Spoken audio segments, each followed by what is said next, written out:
भारत के यशस्वी प्रधानमंत्री आदरणीय श्री नरेंद्र मोदी जी, मंचासीन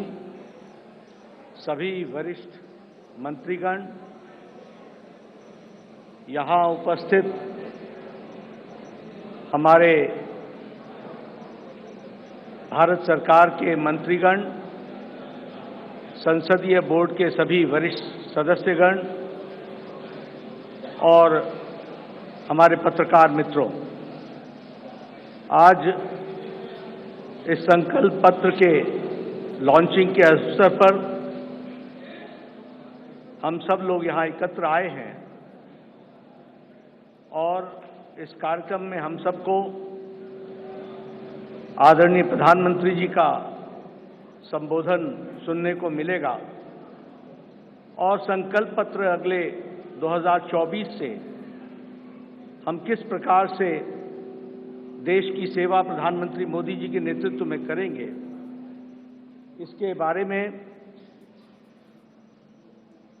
हम सब लोगों को जानकारी मिलेगी। आज इस अवसर पर सबसे पहले तो मैं आदरणीय प्रधानमंत्री जी का आज के कार्यक्रम में आने के लिए हार्दिक अभिनंदन करता हूं और स्वागत करता हूं। प्रधानमंत्री जी जब भी पार्टी की कोई भी गतिविधि होती है, उस गतिविधि के साथ वो अपने आप को जोड़ते हैं और जैसा मैंने पहले भी कहा है कि तमाम प्रधान प्रशासक होने के नाते जिम्मेवारियों को निभाते हुए पार्टी उनकी हमेशा पहली प्रायोरिटी रही है और पार्टी को वो हमेशा जब भी हमने समय मांगा तो उनका मिला है। आज वो फिर इस चुनावी कार्यक्रम में और अन्य व्यस्तताओं के बीच में हम सब के बीच में हैं। आपका पुनः अभिनंदन और स्वागत है। आज भारत रत्न डॉक्टर भीमराव अंबेडकर जी की जन्म जयंती है। हम सब की ओर से उनको श्रद्धांजलि पूर्वक नमन।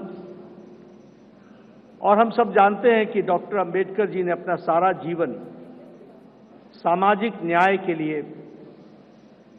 पूरी ताकत के साथ सामाजिक न्याय की लड़ाई उन्होंने जीवन भर लड़ी। ऐसे डॉक्टर भीमराव अंबेडकर जी के रास्ते पर चलते हुए भारतीय जनसंघ से लेकर भारतीय जनता पार्टी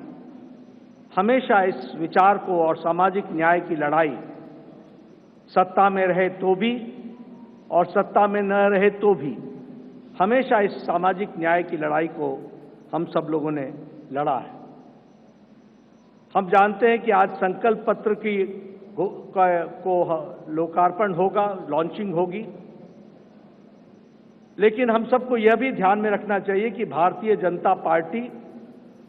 और शुरू में जनसंघ काल से लेकर यह वैचारिक अधिष्ठान आइडियोलॉजिकल बेस्ड पार्टी होने के नाते एक विचारों को लगातार आगे बढ़ाते हुए उस वैचारिक अधिष्ठान की यात्रा में हम सब लोग सम्मिलित हैं और हर बार जब चुनाव आता है तो उसी वैचारिक यात्रा को आगे बढ़ाने का क्रम हम सब लोगों ने किया है और उसको आगे बढ़ाया है। जिस बात को 1952 में श्यामा प्रसाद मुखर्जी जी ने कही, जिसे आगे पंडित दीनदयाल उपाध्याय जी ने आगे बढ़ाया, उस विचारधारा से हम कभी डिगे नहीं, हम उसको समर्पित रहे और उसको आगे बढ़ाने में हम सब लोगों ने भरसक प्रयास किया है। और हम कह सकते हैं कि मैनिफेस्टो या संकल्प पत्र यह उस विचारधारा, उस वैचारिक अधिष्ठान का अनफोल्डमेंट है। उसी को आगे किस तरीके से बढ़ाया जाए, उस यात्रा को आगे बढ़ाने का काम हम सब लोगों ने किया है। हम सब जानते हैं एक समय में हमने एकात्म मानववाद की बात कही, उसी को आगे हम लोगों ने जब हम सरकार में आए तो अंत्योदय के रूप में हम लोगों ने उसको स्थापित किया और प्रधानमंत्री मोदी जी ने उसको सरल भाषा में सबको समावेश करते हुए और सबकी भाषा में उसको सबका साथ, सबका विकास, सबका विश्वास, सबका प्रयास से जोड़ते हुए नीतियों को आगे बढ़ाने का काम किया। मुझे याद है कि 2014 में जब प्रधानमंत्री मोदी जी संसदीय दल के नेता सेंट्रल हॉल में चुने गए थे, तो उस समय उन्होंने बड़े स्पष्ट शब्दों में कहा था कि हमारी सरकार गरीब को समर्पित है, हमारी सरकार गांव के विकास को समर्पित है, हमारी सरकार जो समाज के अंतिम पायदान पर खड़ा व्यक्ति है उसको समर्पित है। और उसी को कार्य रूप देते हुए 2014 से एक लंबी यात्रा करते हुए पिछले 10 वर्षों में प्रधानमंत्री मोदी जी के नेतृत्व में देश ने इन सारे आयामों को बखूबी जनता को, गांव गरीब की चिंता करते हुए उसको आगे बढ़ाने का काम किया है। मित्रों, मैं यहां एक बात और भी कहना चाहता हूं कि जब देश की जनता क्लियर मैंडेट देती है तो नतीजे भी बड़ी स्पष्टता के साथ आते हैं। हम सब लोग जानते हैं कि 2014 में प्रधानमंत्री मोदी जी के नेतृत्व में हमारा वोट शेयर 31% पहुंचा, 282 सीटें हमने लोकसभा की जीती। और 2019 में प्रधानमंत्री मोदी जी के नेतृत्व में हमने अपना ही रिकॉर्ड तोड़ा और हमारा वोट शेयर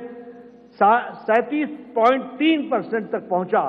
और हमारा वो सीट शेयर 303 सीटें हम लोगों ने लोकसभा में जीती। हम ये कह सकते हैं कि इस क्लियर मैंडेट को प्रधानमंत्री मोदी जी ने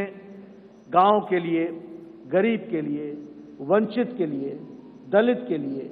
हमारी महिलाओं के लिए, हमारे युवाओं के लिए, हमारे किसान भाइयों के लिए और हमारे वंचित भाइयों के लिए उनको समर्पित किया। और उसी तरीके से अगर मैं गांव की बात करूं तो आज गांव, मैं यहां प्रधानमंत्री जी थोड़ा समय जरूर लेना चाहूंगा, लेकिन मुझे याद है 1993 में मैं पहली बार विधायक बना था। उस समय हमें अपने विधानसभा क्षेत्र में लगभग 90% के गांवों को घूमने के लिए पैदल जाना पड़ता था। आज हम कह सकते हैं कि ग्रामीण सड़क 3,80,000 किलोमीटर की ग्रामीण सड़कें बनी हैं, ऑल वेदर रोड बना और ऑल वेदर रोड के माध्यम से पक्की सड़कें बनी। आज हमारे इलाकों में कोई ऐसा गांव नहीं रहा जहां हम पक्की सड़क से पहुंच नहीं सकते हैं। यह बदलता भारत की तस्वीर हमने देखी है। उसी तरीके से अभी 60,000 नए गांवों को पक्की सड़कों से जोड़ने का काम हुआ है और ऑल वेदर रोड्स बनी हैं।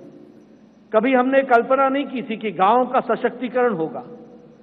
कभी गांव में भी कोई ऑप्टिकल फाइबर पहुंचेगा, लेकिन आज मुझे खुशी है कि आपके नेतृत्व में 2 लाख पंचायतों को आपके नेतृत्व में ऑप्टिकल फाइबर से जोड़ दिया गया है और उनको भी इंटरनेट फैसिलिटीज के साथ जोड़ा गया है। गरीब कल्याण की बात करें तो एक समय में यह असंभव सी बात लगती थी कि हम गरीब तक अन्न पहुंचा सकेंगे, लेकिन आपने त्रासदी में भी अवसर ढूंढ करके प्रधानमंत्री गरीब कल्याण अन्न योजना की स्कीम को आगे बढ़ाया। 80 करोड़ की जनता को या तो 5 किलो गेहूं या 5 किलो चावल या 1 किलो दाल ये देने की व्यवस्था की। आज उसके कारण हम ये कह सकते हैं कि लगभग 25 करोड़ लोग, भारत की आबादी आज गरीबी की रेखा से ऊपर उठ करके अबव पॉवर्टी लाइन में आ गई, बिलो पॉवर्टी लाइन से निकल गई। ये भी हमारे ध्यान में। और इंटरनेशनल मॉनिटरी फंड के अनुसार अति गरीबी भारत में अब 1% से भी कम हो गई है, 0.08% 7% पर ला करके खड़ा किया है।